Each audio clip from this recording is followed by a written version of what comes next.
নমস্কার বন্ধুরা, আমার মতো কে কে আছেন যারা কিন্তু সমস্ত সবজির ভর্তা খেতে ভালোবাসে। বিশেষ করে বাচ্চারা অনেক সময় সবজি না খেতে চাইলে ওরকম ভর্তা করলে কিন্তু বাচ্চারা মুখ বুজে খেয়ে নেয়। আজকে বানাবো ঝিঙের ভর্তা। এটা কিন্তু আমার মেয়েও খুব ভালোবাসে।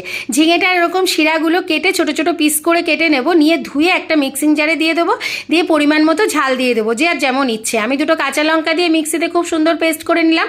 এদিকে কড়াইতে কিছুটা সর্ষের তেল দিয়ে তার মধ্যে একটা শুকনো লঙ্কা কালো জিরে ফোড়ন দিয়ে ফোড়নটা ভাজা ভাজা হয়ে গেলে বেশ কিছুটা রসুন থেতো বা কাটা যেমন ইচ্ছে দিতে পারেন, দিয়ে ভাজা ভাজা করে তার মধ্যে একটা গোটা পেঁয়াজ কুচিয়ে দিয়ে দেবো, সামান্য একটু লবণ দিয়ে খুব সুন্দর ভাজা হয়ে গেলে তার মধ্যে ওই পেস্টটা দিয়ে দেবো, পরিমাণ মতো নুন আর হলুদ দিয়ে দেবো, দিয়ে নাড়িয়ে চাড়িয়ে নেবো যতক্ষণ না এরকম টাইট হয়ে যায়। এরকম টাইট হয়ে আসলে ওপর থেকে একটু চিনি দিয়ে দেবো যাতে টেস্টটা ভালো হয়। এবার নাড়িয়ে চাড়িয়ে নিতে হবে যতক্ষণ না খুন্তির গায়ে লেগে আসে। দেখুন এই রান্নাটা কিন্তু হয়ে গেছে। এবার এটা নামিয়ে নিয়ে ওপর থেকে একটু সর্ষের তেল দিয়ে গরম ভাত দিয়ে খেলে যে জমে যাবে। অবশ্যই একবার ট্রাই করতে পারেন।